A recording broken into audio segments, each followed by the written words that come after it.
the historical way of doing things, but I'll certainly cover other options. And also, as I said, maybe today I'm going to start with an overview of transport in Australia, and then particularly focus on the role of road transport and cars and others, and then look at the emissions associated with our vehicles and how it compares with others and what's happening in that space. Some of you may be aware that we have new rules for car suppliers with a new set of targets, which we'll talk about a little bit because it is important. And then we'll also talk about EVs and hydrogen cars. You probably haven't heard much about hydrogen cars. I mean, they were all the rage 2 or 3 years ago, but now it's all gone quiet, and you hopefully will understand why. And then look at other options of transport. So let me get started. This is just a snapshot of transport in Australia. It's responsible for 28% of the energy use and 21% of our emissions. And this is the one area where the emissions are still increasing over time. We haven't been able to do much about it. Cars produce, so the normal car produces over 47% of that emission, trucks and buses 21%, and light commercial vehicles 17%. Rail only is responsible for 4%, even though it carries half of our freight around Australia. We have almost as many cars as people in this country, and on average they consume 1,800 litres of fuel per year.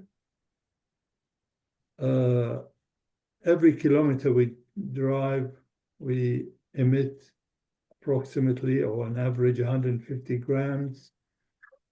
And this is higher than almost the whole world. On average, cars emit 4 to 5 tons of carbon dioxide a year, which is roughly half of what typical households emit. And only 21% of the driving we do is for business. And in most cases, and there are lots of surveys about that, most of us are alone in our cars, and there are a few with 2, but there are very few with more than 2 people. And if we plant 17 native trees, over their lifetime, they just make up for 1 year of us using our car. Please feel free to comment or stop me, or anything there surprises you, or sorry, Mark, did you want to say something? I did hear that. In Adelaide there were actually more vehicles than people.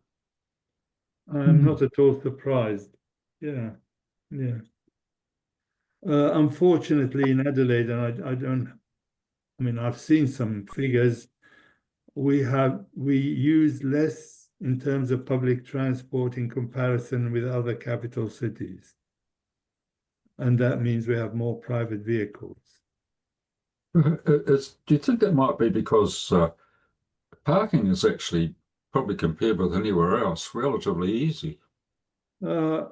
This is one of the story. I think it's all to do with the density of the population and the fact that people don't want to wait half an hour for the bus or walk a certain distance to the bus stop, and they're not that regular because there are not a lot of people anyway. That's partly also the case. I'm actually in a fortunate position. I live in Golden Grove, and we are lucky because we have the O-Bahn. Is anybody familiar with the O-Bahn? Have you tried Yeah. it? Every time I go to the city, I use the O-Bahn. I don't need to use my car, and that saves me time and money and emissions. So I'm fortunate, but I wish there were more of it. It's very interesting, actually, Wasim. It really hasn't caught on anywhere else. But a friend of mine was on the city council. She was a member of the city council in Auckland. And I think she came over here. I'm not sure. She was talked about coming over here. She would have come to see us if she did. She didn't. About the possibility of them taking it up. But very hard to retrofit something like that. You know, Sure.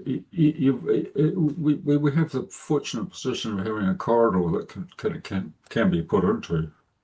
And it is quite a pleasant trip. You know, you Mm, are going along the linear mm, park with the River Torrens. It's one of the better bus rides in the world, I reckon. Anyway, mm. it's unfortunate that we haven't had any more, certainly in Adelaide, because I think we don't have the right density for lots of trains to make our travel faster.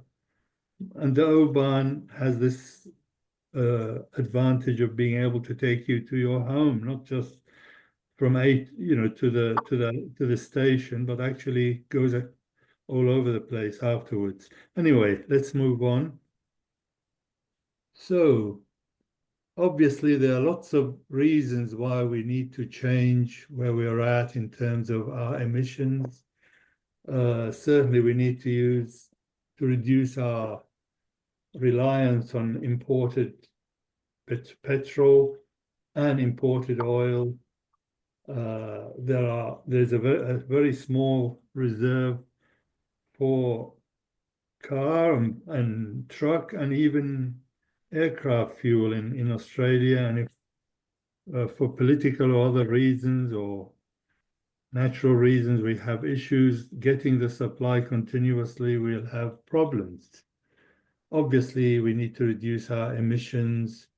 And also, there's more and more data showing how the urban pollutant emissions from cars, the gases that come out of the exhaust are killing lots and lots of people without even, there are not lots of data, but certainly the evidence is increasing.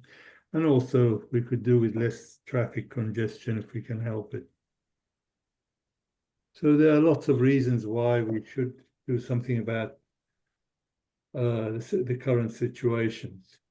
So this slide shows the part of the emission due to transport and how it's been progressing since 1990 and how it's expected to go until 2035.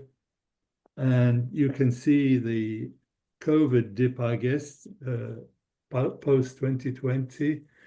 But we're just, as you can see, after COVID, we are back to normal and we are increasing rather than decreasing even now. And it'll take us a few years before we get to the pre-COVID levels.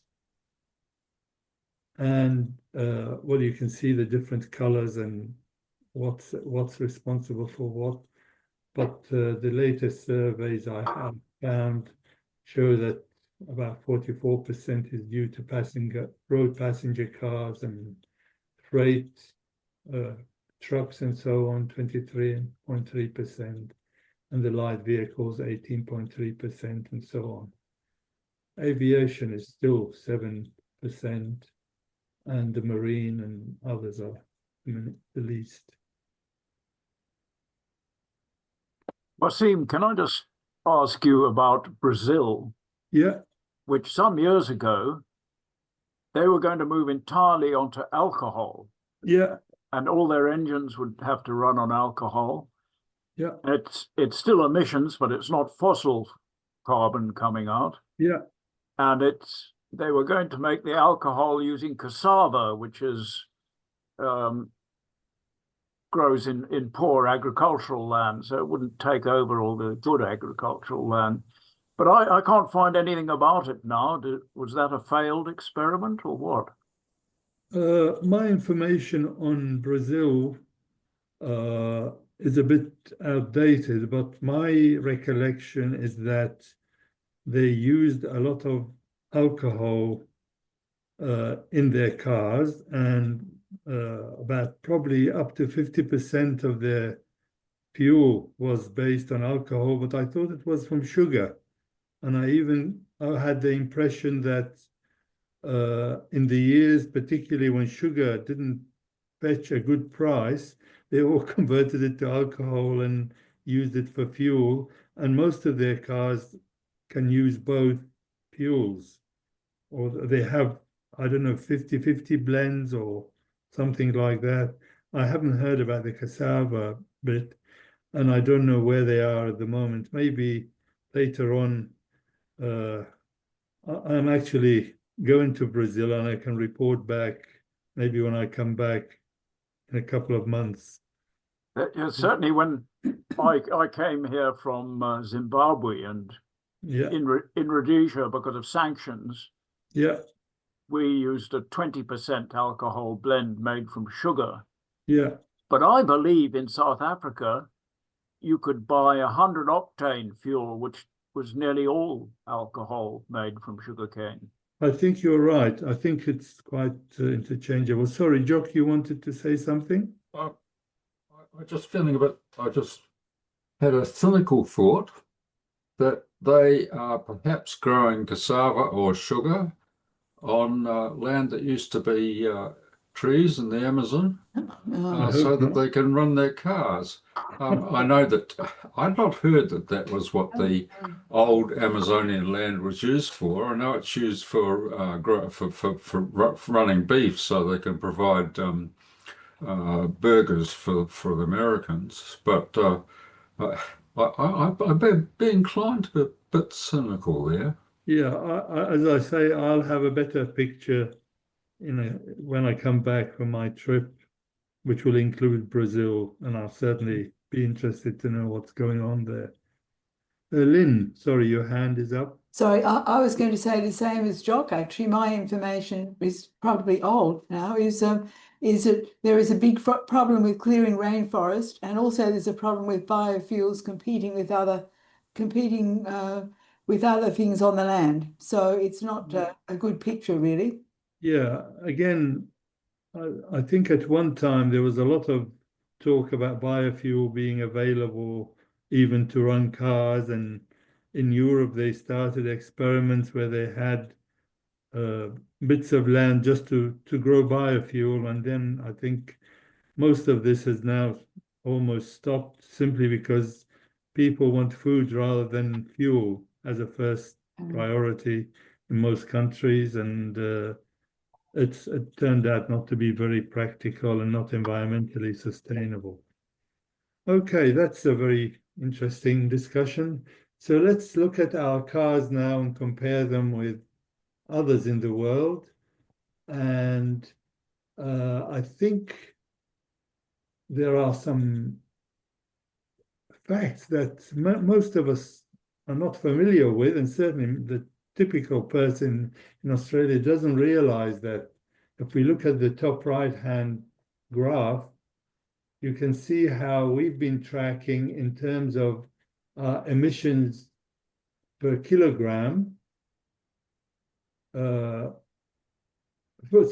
kilometer of distance travel compared with other countries. And you can see our red line above, which is certainly clearly around 50% or even sometimes more higher than all the other countries in the world, including China, Japan, US, and Europe. So we've been talking about having some regulations of the emissions of cars for the last literally 2 decades. And finally, it's going to happen. It's going to happen even though it's been diluted considerably. It's happening from the 1st of July, from as far as I know. and of course, had the Liberals and the coalition won, they were threatening not to implement it. So at least that's something we can be more comfortable about. So I'm just going to turn off this presentation and show you a bit of a video just to give you an idea of where we're at, if I can. So I'm going to share, I'm going to turn this on, if I can find it.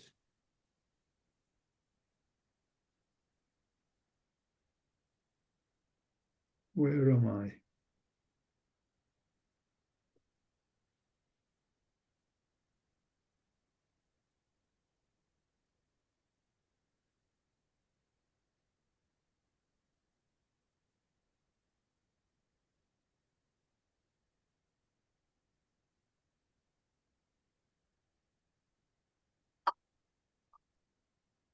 Let me see if I can just move this.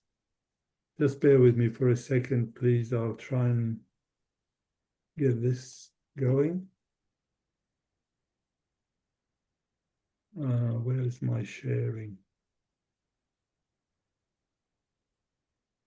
I have two screens and sometimes I struggle between the two screens. So share. I think I've got this.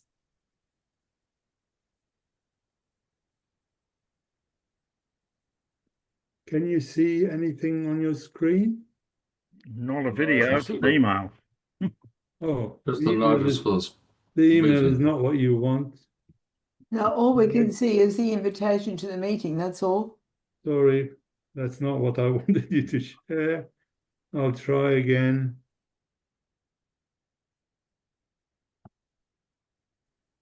How's that? Better. It's different. Yeah.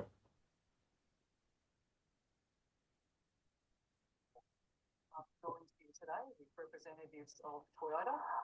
After weeks of negotiations about the shape of Australia's future car industry and some of the country's most popular cars, the government was keen to trumpet some consensus. You'll still be able to buy the vehicles you know and love, but there will be more options of more efficient vehicles available. The Vehicle Efficiency Standard aims to get more EVs and more fuel-efficient cars sold in Australia. It caps the total emissions of cars sold by different manufacturers each year. That cap is lowered over time, so different brands will need to sell more EVs or more efficient cars to stay under it. And there are two categories: passenger cars and light commercial vehicles, like utes and vans. Labor's car tax. The new car tax. Their car and ute tax. A lot of the focus has been on the impact on utes, given they remain the most popular new cars in the country. Today's changes put utes on a less ambitious emissions reduction pathway, aimed at softening the blow on a big slice of the Australian market. This is a very moderate standard that takes Australia from being really the last place in this transition to the middle of the pack. And some big cars, like the Ford Everest and Isuzu MU-X, are being effectively reclassified as utes. There still remains a very big challenge in achieving these ambitious numbers. Toyota is one of the manufacturers most exposed to the plans, but is willing to back it, arguing it's time to get on with it. And on one key question, a definitive answer.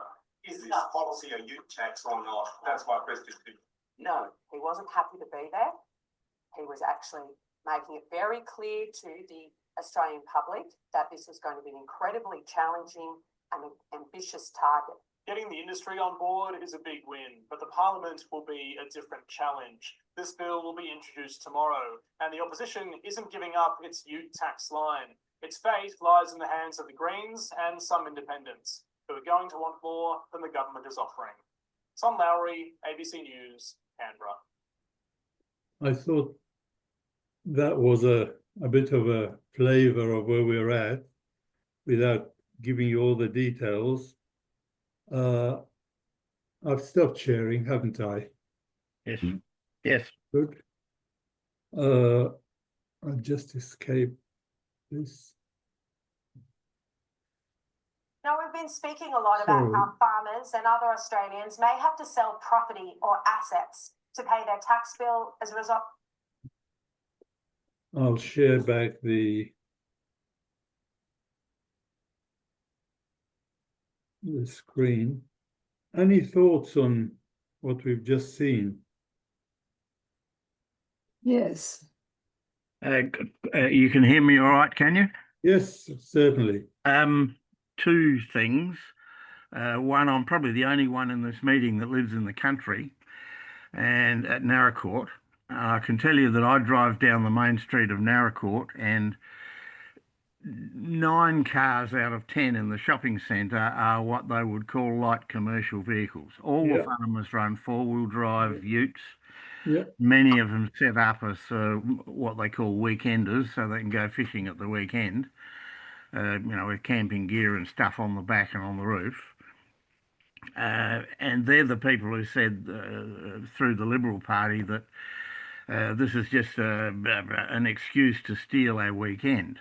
The real reason, I suspect, some of them need 4-wheel drive vehicles. There's too many roads around here that you can't drive on with a 2-wheel drive, particularly on farm. But a lot of these people are buying their cars as commercial vehicles, so they're getting them tax-free, essentially. So that's a big incentive to do it. And another comment I'd make is that this whole thing ignores that a sizable part of the Australian population are what we're now calling grey nomads, who drive these large vehicles so that they can tow an even larger caravan or a boat or whatever. And they're not going to be giving up their vehicles anytime soon. But having said that, I occasionally lead a group of people who do trips around bush areas, heritage agreement bush areas, and we go and camp on various properties and walk around the properties, that sort of thing. Now, one person brought along it was a camper van, it wasn't a caravan, but it was still pretty heavy stuff. I imagine 1.5 tons, 2 tons possibly. So very heavyweight off-road camper van. But we have my son with us who drives a 1969 Toyota bus thing, van, which is incapable of going at more than 80 kilometres an hour. Now, this is obviously a bit unpopular on country roads. You get people who make rude remarks as they go past. But we forced the convoy to drive at 80 kilometres an hour. And after the trip, the bloke who drives the big camper said, "You saved me a whole tank of petrol." He just didn't use as much petrol. Yeah. And if you look at modern cars, they nearly all are driven by computers, and the computer will tell you on a minute-by-minute basis how much fuel per kilometre you're using. Now, having said all that, I drive a motorhome, which is in your recent list would have been listed as a light commercial, 3-ton van. And that gives me my mileage, my fuel efficiency on the dashboard. And if I drive that at 90 kilometres an hour, I can get better than 10 litres per 100 kilometres, which is not bad for a commercial vehicle. If I drive it at 110, I'll do at best 12 litres per 100 kilometres, maybe a little bit more. Yeah. So there is a huge advantage in reducing the speed of the car in order to get more miles per gallon out of the vehicle. And this is never mentioned anywhere. Well, some people know about it, but I agree with you. It needs to be mentioned more widely. But also, I'll come to you, Lynn, in a second. Let me just respond to this. Don't you think Yanks like their fishing trips and big utes and weekends and so on? But their utes are 20% more fuel efficient at the same speed compared with us. And I would technology has, challenge that actually. yep, sorry. My van is an Italian-built Fiat. Yeah, well, that's even And better. But the Americans those figures also, are for what you get if you just buy the thing off the shelf. So it's a Yeah. European car. look, all the multinational car manufacturers always adhere to the available regulations in the country, and it doesn't affect the cost by that much. And in fact, you heard about that Toyota accepting the new regulations. It's simply because the whole world has demanded and has got better efficiency cars, and it's being used throughout the world. And we were really, really lagging behind, and we had to wait until now because people got up and said the Ford Ranger is going to go up by $14,000. This was actually rubbish. The car companies weren't planning to raise the prices of cars by that much. It needed a slight adjustment to the technology, and it needed them selling a mix of cars, some more and some less energy efficient. Anyway, sorry, I've been hearing about this at least for the last 2 decades. We are going to have some regulations for emissions from cars, and well, as you heard, we're the last country to do it. Sorry, Lynn, I feel bad about this. Yeah, no, I just had some remarks about the comparison here of different countries. And I know that the US did have more regulations on fuel and solar under Biden, but I think that Trump is rescinding those right now. I'm not sure exactly what's happening, but that's what I believe. China, I was in China, it was more than a decade ago, and it was with a party of zoo volunteers from Adelaide. So we had a very small party of only about 10 people, and we had personal guides going everywhere. And so we got quite a bit of information traveling around. And the guide told us that we went through different areas of the city, for example, Chengdu, we were just driving out to various other things. And she said, well, it's divided into big circles so that at this point, you cannot drive further into the city if you have a petrol-driven vehicle. So they, even though that good while ago, they had that regulation. So, there's always, it's quite different from here. And in Japan, from my recollection of reading a while ago, they have always had, for quite a long time, they have had rules about swapping cars over very quickly. So people really have to get new cars, otherwise they have more taxes and so on. And so these countries, what they do is, in Japan, they tend to sell up to the regions, I think, and also China, but also they dump them in Australia. So you get secondhand cars from these countries, which they're not viable to use in those countries, but they sell them here. And that is because we have had no regulations. And that is why we're in the situation we are in. Exactly. And even in with the new cars and the better energy and exhaust efficient cars, people have to pay to go to the city, whether it's in Singapore or in London or in most capitals of the world. As soon as you get to the city center, you have to pay. You have to pay extra. Patrick, you wanted to comment? Yes, if I can. Look, personally, I think all these figures are a bit rubbery. You probably recall a few years ago that Volkswagen, which was making Audi and many other cars,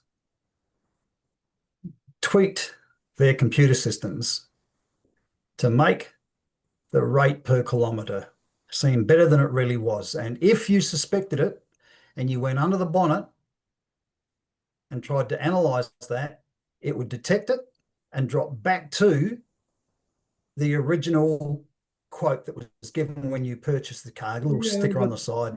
I'm a little bit cynical about this. So, yeah, I know you're cynical, but let me tell you that I have some friends who are involved in setting standards for testing cars for their emissions.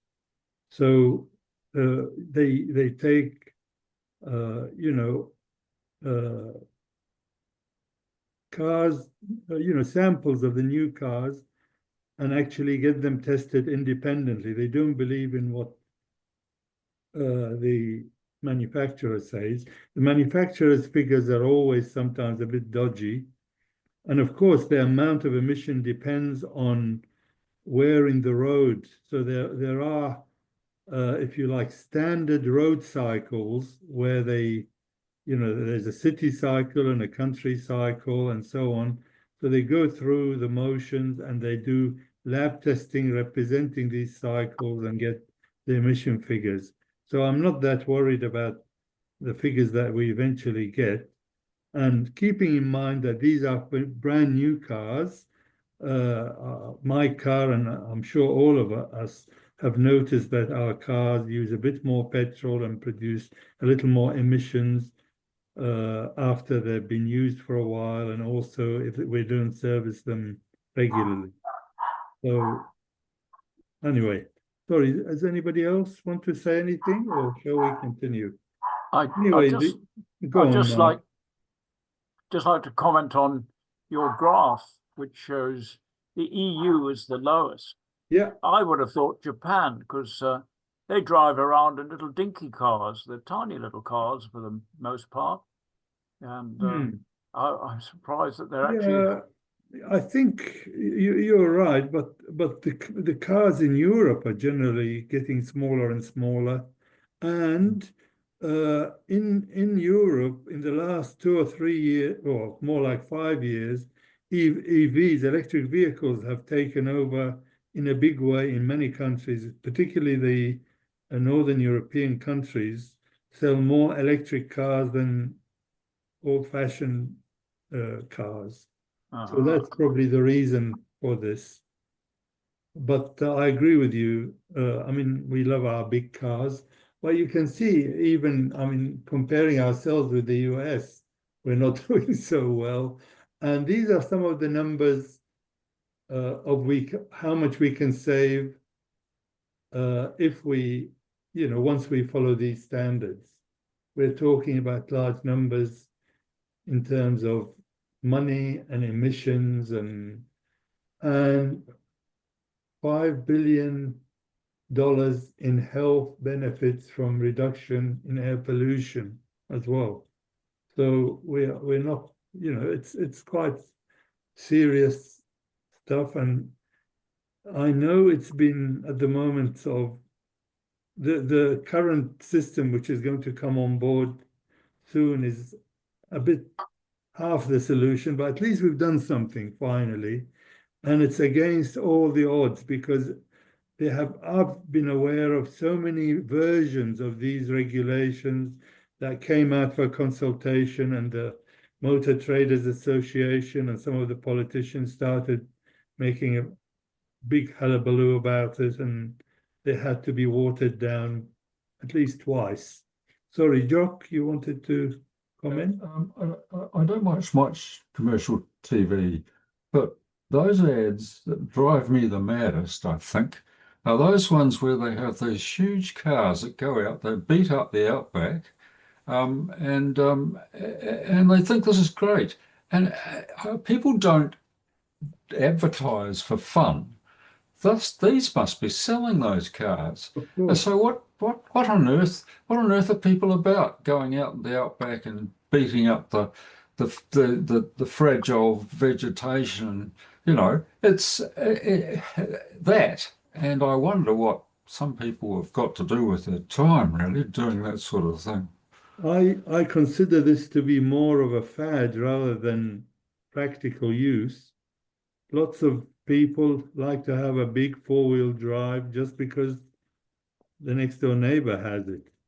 And I don't think much of the four-wheel drives actually, which have been purchased in Australia, are used very much in terms of going to the outback. I think they might be compulsory for taking children to private schools. Yeah. Lynn? Oh, yes, I just wanted to add that in South Australia, the regulations for relicensing cars is extremely, well, they're non-existent, seem to be. I mean, in New South Wales, you have to have your car checked to see if it's okay. And that Yeah, mine had a car that she was driving around, licensed and so on, and it had the floor missing. The floor was actually missing of that car. You know, nobody was checking it.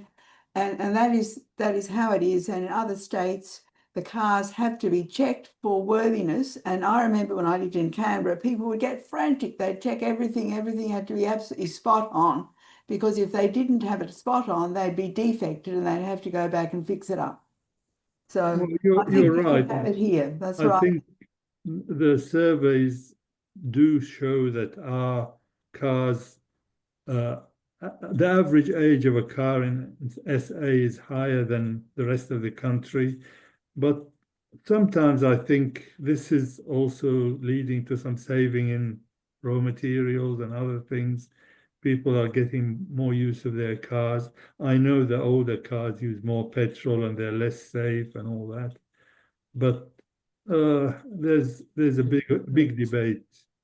Sorry, Cliff, Wasim, I wanted to second what Lynn said, because it's something that's bothered me ever since we came here in 1989, and this is a pretty good state for a lot of things. It's for recycling bottles is one of the early ones and that sort of thing, but they don't seem to bother about the state of the cars. Because in New Zealand, I think it might be 6 monthly, but it's at least yearly that you have to take your car to a government-owned or government-sanctioned testing you're right. station, Yeah. and it's an infringement to not get that Compulsory. done. Yeah, it's a So part of getting your rego. yeah, Yeah. I've raised that with Right, Sam. people here Absolutely. in our village, because we have what's called a gen club, a men's club, and nobody seemed to blink an eyelid. They said, "Oh," someone said to me, "Oh, look, you're going to get your car, take your car in for service anyway," and they always look at these things. Well, if you it seems a blank spot. if you take your car for service, they would tell you if anything needs doing something about. Yeah. But there's no legal requirement. Sorry, Cliff, you wanted to say something? Yes, while you've got that slide on the screen, Yeah. right in the middle of it, the one that says in 2028 you could save around $1,000 per year in fuel and 17,000 over the lifetime of the vehicle.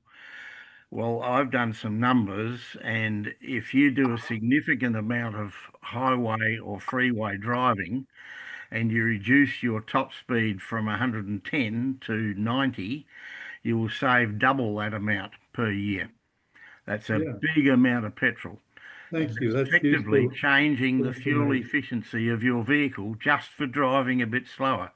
Yeah. Now, I'm not suggesting for 1 minute that you should go out and start doing that. That's dangerous. People won't stay behind you. They'll try and get past and you'll die. What we've got to do is change the top speed on our highways and freeways. And then it'll not only save the fuel that cars would save, but the massive amount of fuel that the big transports would save. It must cost them a fortune in fuel. They measure their fuel in litres per kilometre rather than the other way around. Yeah. And they make the same savings with a change in the efficiency. This is a very good message, but I suppose some people may argue time is money, and we have a big country, but certainly it's a very good message to tell other people about. And you're absolutely right. Not many people are aware of it, unless if they look at the instrument panel nowadays in the new cars, you can see it. Yeah, this is not high level science. This is vehicle engineering 101. Yeah. Any vehicle will be much more efficient if you don't drive it as fast. Right. I agree with what Cliff is saying. I think that we are very pampered here in that everybody is supposed to do what's best for them alone, and we take little regard for the long-term consequences of things like safety, efficiency, climate change, all these sorts of things. If we worked in a more collective manner and actually had laws which benefited everybody, then people would just accept it and they would just do it. And they would be complaining all the time about changing it. You know what? It just seems to me that we should get on with it. Yeah. Well, hopefully we are now, but let's see how we do. So this is the whole world picture, and you can see how certainly since the start of the 20th century and continuing, how transport emission has grown so quickly. And it is 28% of the energy consumption and 23% of the emissions. And you can see the biggest culprit is still the cars and other passenger vehicles, closely followed by trucks and heavy vehicles. And then you get the shipping and the flights and the railways. And the railway still noticeably the lowest possible. Right. Next one. This is a pictorial picture of what we just said. And road vehicles, as you can see, between these two are the biggest, and everything else is much smaller. And rail is the smallest. So how can we, I went too far, I better go back.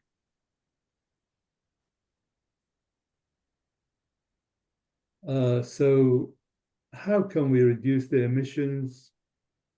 This is from a report from a consulting company called McKinsey, some of you may have come across.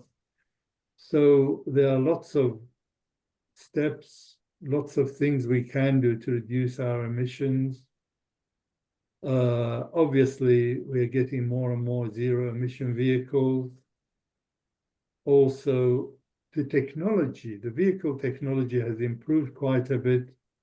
So we can get rid of another 10% of the emissions by just doing better with the car technology and car design, and anything from aerodynamics to of the shape of the car to the losses within the car, and every time we if you like, transfer energy or convert energy, we're making losses.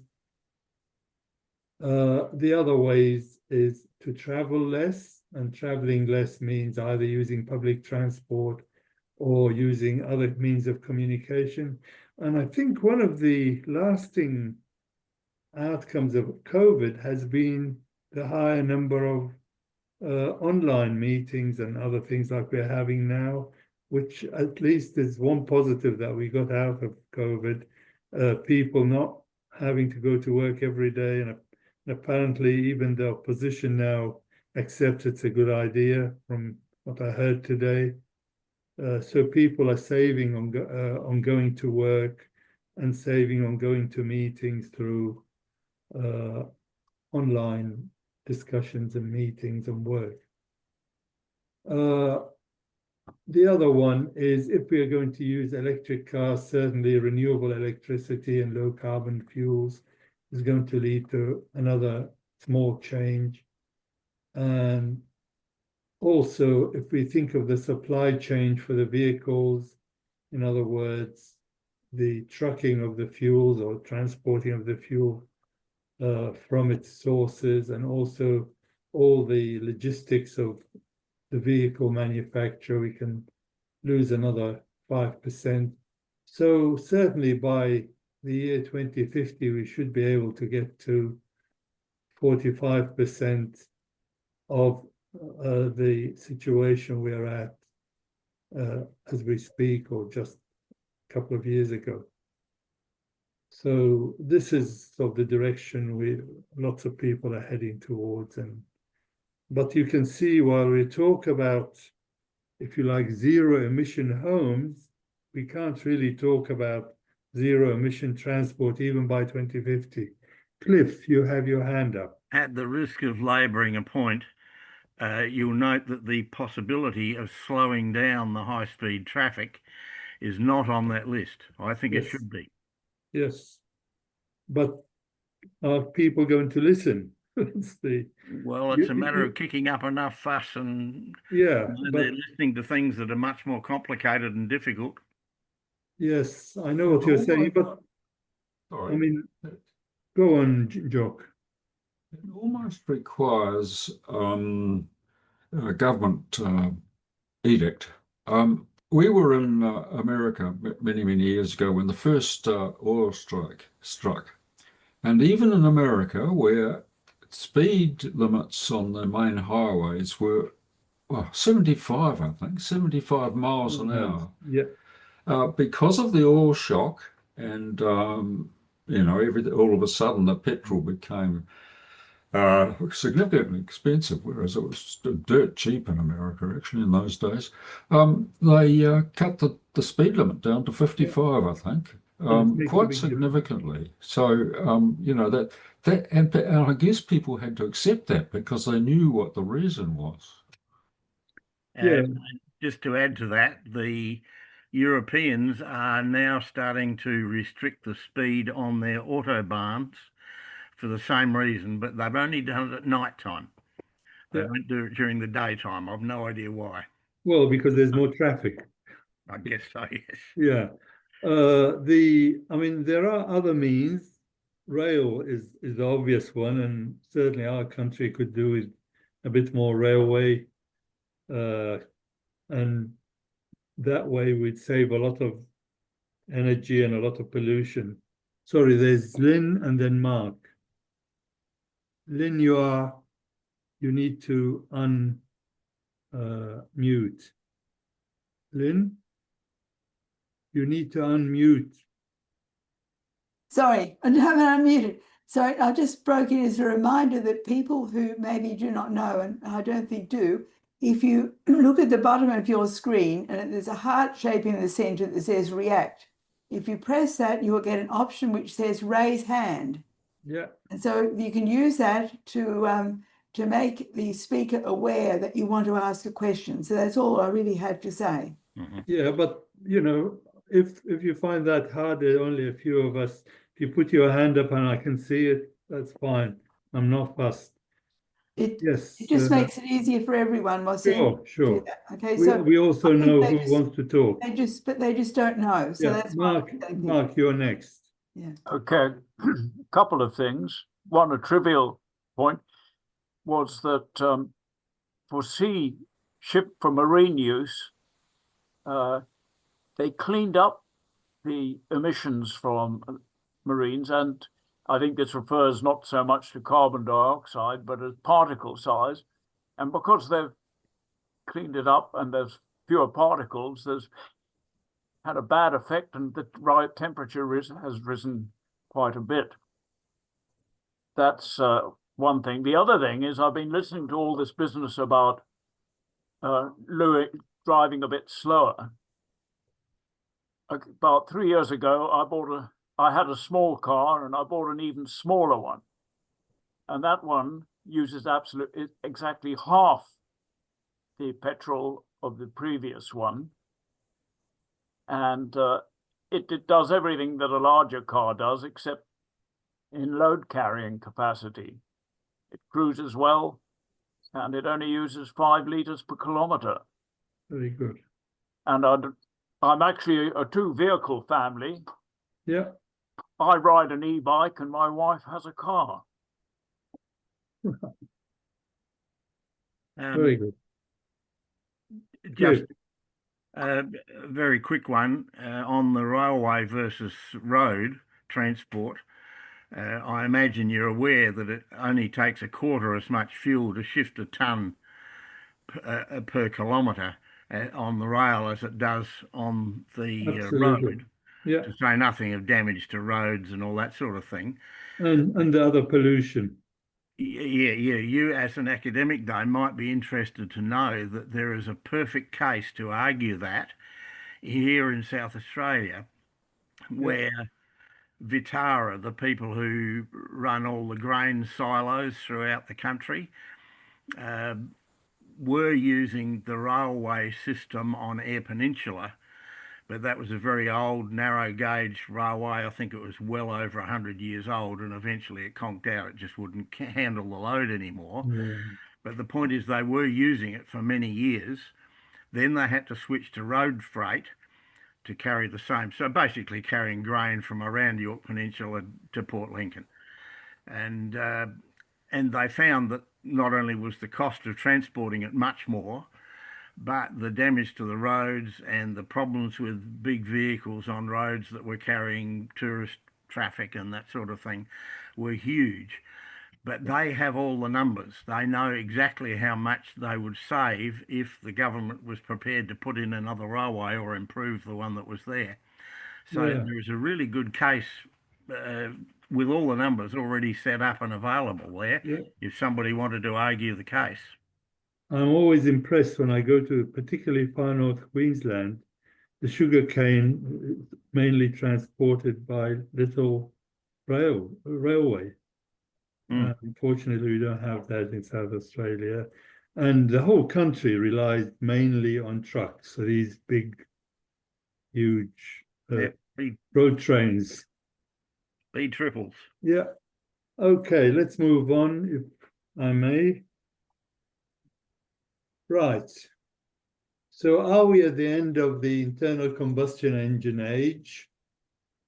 The reason why I'm saying that is that there are a number of developments in technology which are making this happen, and it's happening, I think, quicker than lots of people thought even 5-10 years ago. So batteries are developing quite rapidly, and they're getting cheaper, and they're getting more efficient in terms of how much they can store per unit mass and unit volume. Electric vehicles have now, they're available in their hundreds, not in their tens, in terms of makes and models and so on. The age of connectivity has arrived. We can communicate. We can get the machines to communicate with each other, and we communicate with them as well. And we're moving to the age of the autonomous vehicle very quickly because of these. So with these technologies developing so quickly, lots of people are suggesting that we're moving, if you look at the right-hand side, eventually, and I keep thinking, I hope that this happens in my lifetime. By the time I'm unable to drive, maybe we'll get to the stage of not only less polluting, but also of a self-driven vehicle, and hopefully that will set us up as we get older. Or whether it happens in my lifetime or not, we'll wait and see. But this is something which is happening in terms of, and as you've probably noticed in more modern cars now, they half drive themselves anyway, and they give us a lot more safety as well as vision and other information under our fingertips, which we didn't have 20 or even 10 years ago. So we're moving in that direction, and I'll talk about that more probably in our next session, because in places like San Francisco, it's become quite normal to get a cab which is driverless. Oh. Jock. Yeah, I think the final sort of barrier to all this is the role of the car as a symbol of status. I mean, ideally, as you just said about San Francisco, Wasim, ideally the best solution would be for cars to be sort of socially available. I mean, available to all comers, provided you pay the money. But you don't have to. You wouldn't have to have them in your home. You wouldn't have to provide a garage. But as I said, I think the final barrier will be people. People really do. Many people really do use their cars as a symbol of status, and I think that explains probably most of the purchases of SUVs. Yeah. I heard and two of them as well. I heard I might cover it sometime when I can give a presentation. I heard a French presenter, Jean-Marc, and I can't remember his surname. He reckons that actually the whole thing, the thing that's driving our sort of ecological troubles, you know, which climate change is the biggest symptom, is in fact status seeking. And that doesn't apply just to cars, that applies to over large houses, all kinds of things like that. I think that's a really interesting idea. Yeah, wanting to own things, anything, whether it's clothes or a big home or a big car or two or three or or a boat or whatever. This seems to be a key issue, but I agree with you that I hope eventually none of us would need a car, and when we need it, we just call it on our phone like we call a cab, and it comes without a driver, and we just tell it where to go, and it'll take us there. So we'll wait and see. America is a terrible place under Trump at the moment, but California has always been one step ahead of everything else. California has always been the future, so it's encouraging to hear that that's happening in San Francisco. Yes, my son was there about 2 months ago, and they showed us. Well, they actually put something on the phone on Facebook showing how they were in a driverless car going from A to B, and you know, it's quite accepted, and I believe there are not that many accidents, otherwise would have heard about them. Okay, how much of the petrol we burn do we really use? And this may surprise you in a way because, well, I'm sure that the technically minded of you are aware of it already, that one of the issues, I mean, the internal combustion engine has been very important in serving humanity, but one inherent problem out of it is that just burning the fuel and converting energy from chemical energy in the fuel to, if you like, kinetic energy to help us move, loses us 2/3 of the energy available to start with.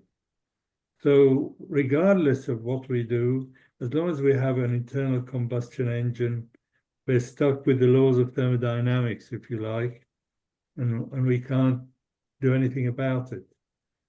And you can see here the rest of the losses that of the original energy. So out of the 100% fuel, we end up with, if we're lucky, we end up with 16% goes onto the wheels, and then that makes us moving.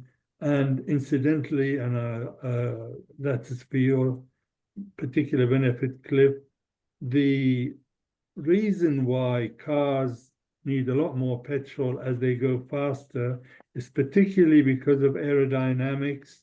If we double the speed, we need to a lot more than double the energy needed. It's usually a square rule, approximately. Yeah, exactly. So that's the biggest issue, among other things. So that's why the internal combustion engine vehicles are likely to be disappearing compared to the electric vehicle on the right, which ends up with almost 90% of the original electricity that we store in the battery or we charge the battery from. So that's the big difference. And that's why electric vehicles are likely to be our future. And it's even better when we use renewable energy to produce the electricity. Particularly, I mean, for a while, many years ago, probably now getting on to 20 years ago, I was involved in actually students making solar cars and driving and racing them from Darwin to Adelaide. And the efficiency of a solar car is probably a lot more superior to the electric cars, and it's lighter as well, and it's aerodynamic, so they can actually use the sunshine alone to go from Darwin to Adelaide and drive at 100k an hour without any problem.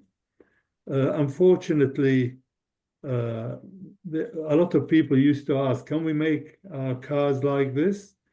The solar cars are not very comfortable, and they certainly don't have we don't get enough in cities to sunshine to drive solar cars directly, but we can use our roofs instead to generate the electricity and then use our electric cars.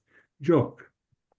I'm not a car buff, never have been, but the engine losses that you have from gasoline powered cars, is that reflected in the heat?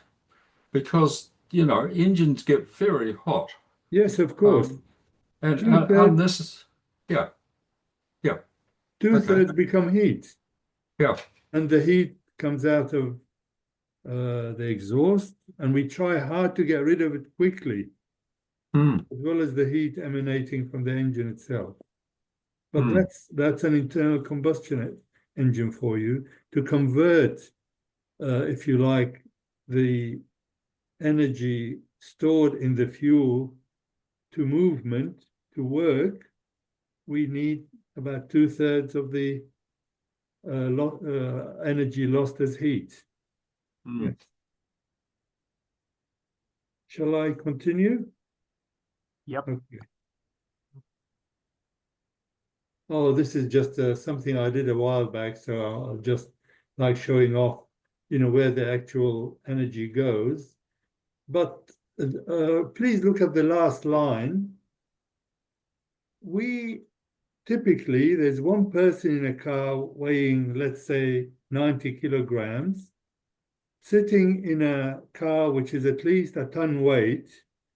So the actual energy to move a person rather than the whole car ends up with us using less than 1/10 of the energy moving the car. And some people say that if people from Mars or outer space look at us rushing around in our big cars and think we need all that huge weight to move a person who is less than 1/10 of the weight of the car, it's crazy, isn't it? So we end up with using about 1% of the overall energy to actually move the person in the car.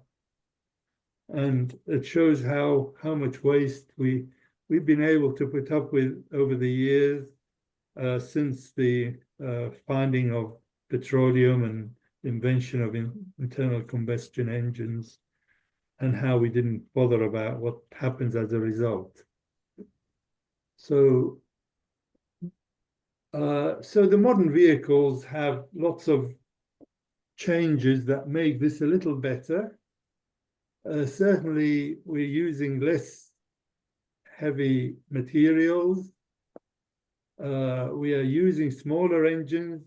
Those were the days of the 2 or 3 liter, 6 or 8 cylinder engines. They're not that many anymore. The aerodynamic resistance has improved. A lot of the new cars now have the engine stop at the traffic lights. So the idling losses, which are about 15% of the overall, are now being eliminated in most cases. And of course, the hybrid vehicles, having got a little battery converts the kinetic energy on braking into electricity, which is stored in the battery, which we can use later on to move off after we've stopped. So all these things obviously make a lot of saving in terms of the petrol. And as was said earlier, typically 20 years ago, the average consumption was about 10 or 15 liters per 100 kilometers, and it's now quite commonly 5 to 7, 10 liters liters per 100 kilometers. So things have improved, but I think we are still along the way to moving to full electric vehicles. And we have the hybrids, which have made a big difference, and it's no wonder that a lot of our cars now are offered in a hybrid form, because they do mean a lot of savings. And then I don't know why in this country plug-in hybrids have been very few and far between. In other countries I find a lot more plug-in hybrids. Even Toyota has plug-in hybrids in a lot of their brands, which are used in other countries, which means that even though obviously the hybrid and the plug-in hybrid don't have as big a battery as the full electric vehicle, but at least if we have a limited, we need a limited length of mobility, if you like, or we just need to go to work and back, there are a few cars that we can plug in to charge our battery, which will be enough to take us to work and back, and we don't need the petrol. And there are a few cars and very few people use them, unfortunately. And of course, eventually we are all going to move to electric vehicles. And this seems to be happening in Australia at the moment a lot faster than even we thought 3 years ago. Don't know if there are any thoughts on this. Anyone feels strongly against electric vehicles, or why we should use them? Or we'll talk a little more about. Well, I always use an electric vehicle. I always use one because I don't have a car, so I get a green Uber. That's great. And electric bikes have become quite popular as well. Yes, Cliff. Well, I've got a plug-in hybrid. Yeah. And my daily commute, if you like, is into town, which is about a 12-kilometre round trip. Yeah. And my hybrid will do 50 kilometres on its battery. Yeah. So I virtually don't buy petrol. The only time I buy petrol is when the car's computer says the petrol in the tank is getting too old. You've got to put another 12 litres in. Right. So then I go for a drive and use up a bit of petrol. So is it a Mitsubishi Highlander? Yeah. I thought it might be. Yeah, Yeah, it's not very a bad. good. It's not a small car either, and No. as you say, you can do a lot with it. I have a son who has one, and he's happy with it. And the interesting thing is that you can't really read the fuel consumption statistics and get useful information from it, because the car runs on electricity. Even on the open road with a flat battery, it runs on electricity about a third of the time. Yeah. So it's charging the battery up while you're driving along the road, then the petrol motor cuts out and you're on electricity. As far as I can tell, the actual fuel consumption on the open road at relatively high speed, 100 k's or so, is around the 10 litres per 100 kilometres, maybe a little bit better. Which is not bad. It's pretty good for a car that size, certainly. And then bear in mind that my daily commute, I can charge it up from the solar cells on the roof, so Yeah. not a problem. So it's all free. Mm. Mark. Wasim, I always thought that once there were enough all-electric vehicles, that they could be plugged in at night and be part of the national grid, and that would be helpful. But somebody said, no, that's not so. No.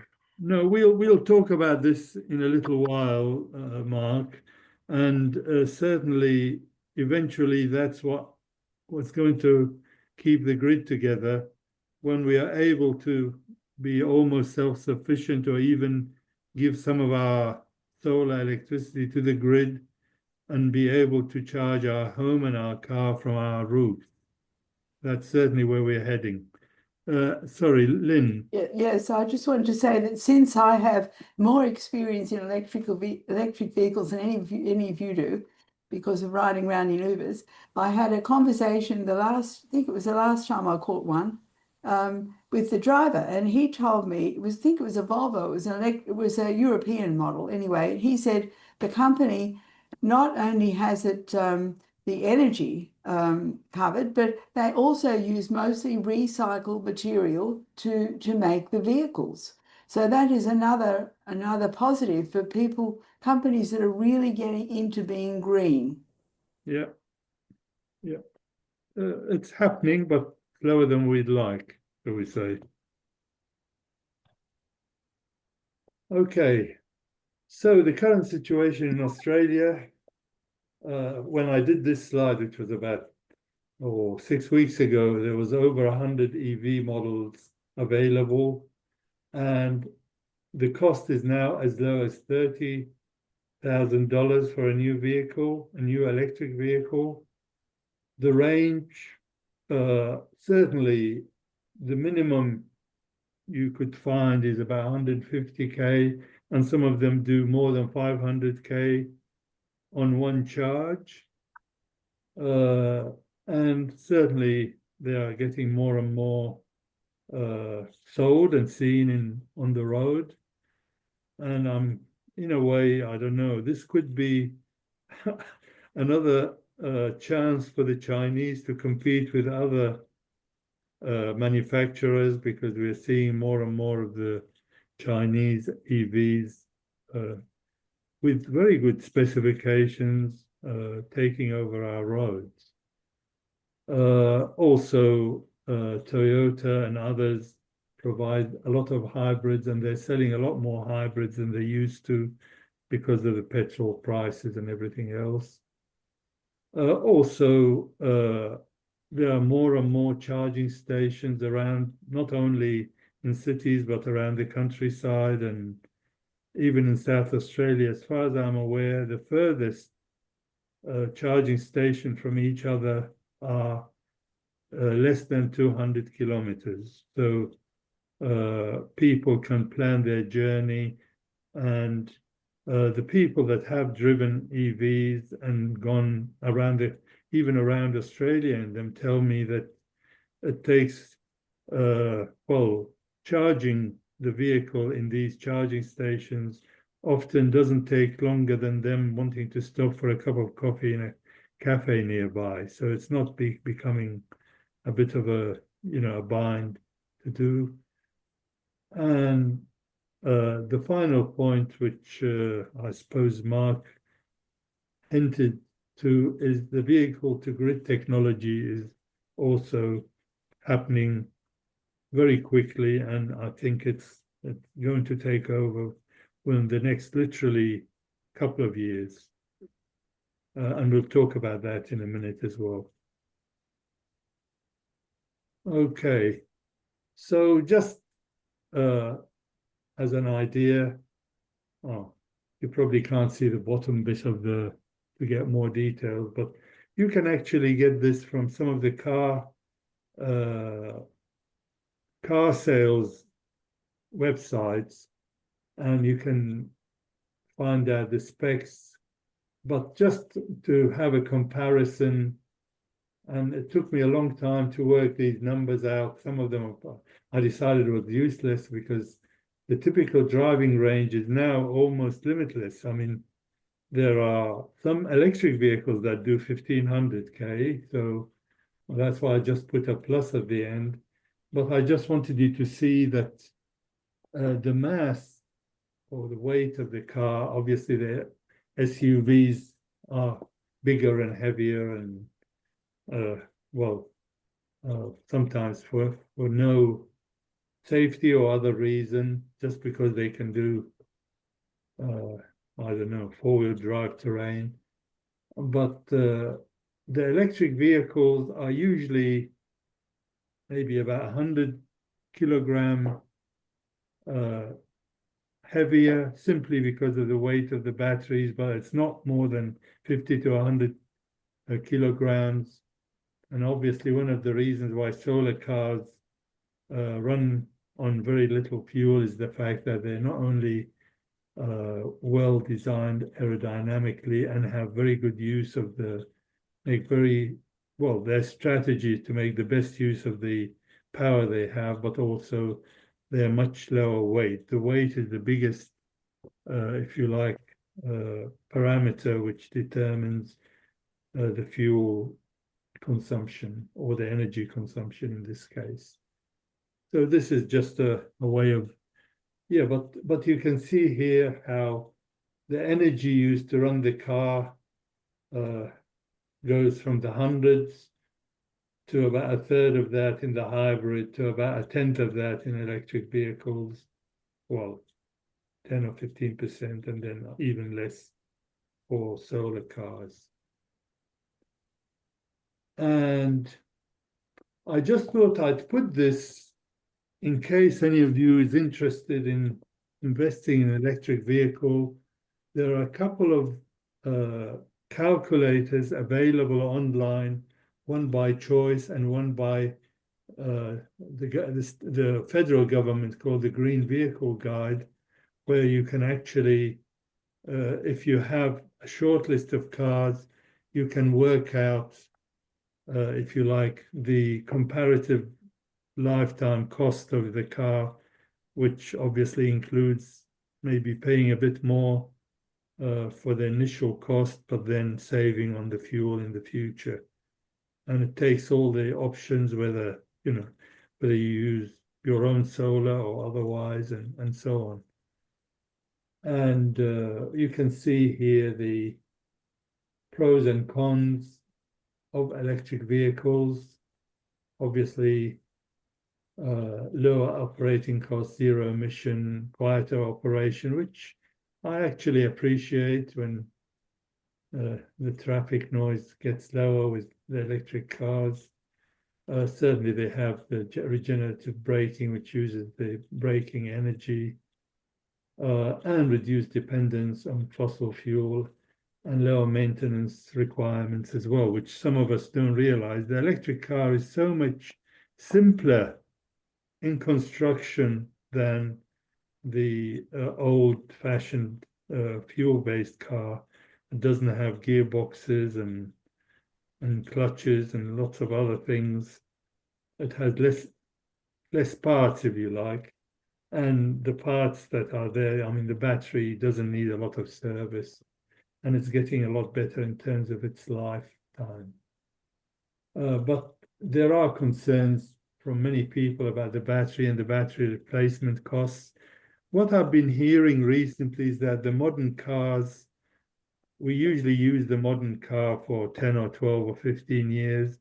I've been told time and again in the last certainly few months that typically the modern electric vehicles will have batteries that will last as long as the rest of the vehicle. So we don't need to think about changing batteries over a lifetime, which we probably thought about maybe even 3 or 5 years ago. The model style and options is certainly becoming better. There are issues with extreme temperatures and the charging infrastructure and charge time, but I think these issues are getting better all the time. Cliff, comment, please. For what it's worth, my personal experience, I've now had my Mitsubishi plug-in for 3 years, and I think it's lost about 3% of its capacity. Yeah, exactly. So 1% a year, probably. Yeah, and some of them are getting even better. And of course, we are being promised the solid-state battery, which will be coming on board. Most of the big manufacturers have got very strong development programs in them. The solid-state battery is meant to have double the life and twice the energy density, and it'll be coming, I hope, sometimes in the next 2 or 3 years. So things are moving in the right direction in all these aspects.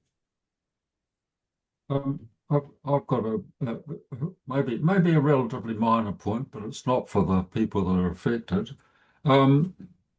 The electric vehicles, because they're quiet, are a bit more of a danger to pedestrians, and also to people that are a bit deaf. Yes. Yes, you're right. And also some people, especially young people, like the noise the engine makes. But I'm sure we can arrange some audio sound to replicate that if necessary. And I agree with you about it, well, especially. I mean, Perhaps they should. Sorry, I have a hybrid, and it starts as electric, and often people don't hear that the car is moving, and it could be. We just have to be a bit extra careful and Perhaps they should come. Sorry, John, JD. Yeah. The problem with lack of noise is not a recent one. When the electric trolleybuses took over from trams many years ago, they had the same trouble there, and some cities dubbed them the moving death machine or something like that. Yeah. And it would not be a real problem to put an electronic noise generator in there, which of course would be controllable in volume when you're in traffic. Well, in fact, perhaps you could give the owner the option to choose their favourite tune. Yeah. So which would at least make your car sound different from everybody else's. Yeah, but hopefully they'll turn it off at night or when they're in heavy built-up areas and stuff. But I see your point. I think you'd have to ban hard rock, but perhaps a little bit. The noise of vehicles is a big problem in my view. I live on a street which the houses are right on the road, right. You know, they're sort of like there's got front porch, and then the porch goes straight onto the street, which goes straight onto the road. So the noise has been a problem for years. I've had to put in soundproof glazing at the front. Exactly. Yeah, it's terrible. Yeah, especially if you live near a big road with lots of trucks and things. I just put this one slide from a comparison I recently saw, which is relatively up to date. It's for this year, using costs for Australia. And these are the comparative costs of running your home and car on conventional fuel or on electricity. And you can see this is the home and the car, and you can see the bars on the right. The petrol bills are quite high if you run a petrol car, and if you have a gas heater, the gas bills are quite big, as well as the electricity bill for the home. If you have electrified appliances and vehicle running on the grid, but not from, well, I suppose if you don't have solar panels, that's what it's about. If you have, if you get all your electricity from the grid and you're an electrified house with an electric vehicle, you still have your cost. And if you have solar, you go a lot further. And if you have a battery, you save even more. So these are the sort of the steps on the running cost alone. We're not talking about initial costs of converting to electricity, but this is just to give a flavor to where we're heading. And certainly the results I'm seeing now is that it's economically justified to convert to electric homes and electric vehicles without any doubt in terms of saving as well as saving in emissions. Hopefully we can drive both Woodside and Santos bankrupt Yeah. We'll be lucky. Yeah. I somehow doubt if this is going to happen. Okay, so this is certainly, this is a very old slide which was showing my sort of vision for the future, which is now happening, and it is going to be possible. And this is the fact that we don't even need a home battery. We just need an electric vehicle with a reasonable sized battery and an electric home and some solar panels on our roof. And the technology has now become available. And incidentally, it's also become legally acceptable that we could run our homes from our vehicles in the evening. There's one problem here, and that's that middle mauve bit, which is the inverter, if you like, and the point where the electricity from the sun and from the car and from the house or to the house meet, and also the link with the grid. And that still costs probably $6,000 to $10,000 to make it happen. But our government has made this possible. And I think, I'm looking at the time, I think we should stop soon, but maybe we should finish with one or two videos just to give us a flavor for what's happening in this space, because this is where we are heading towards. And if I can just stop sharing these slides and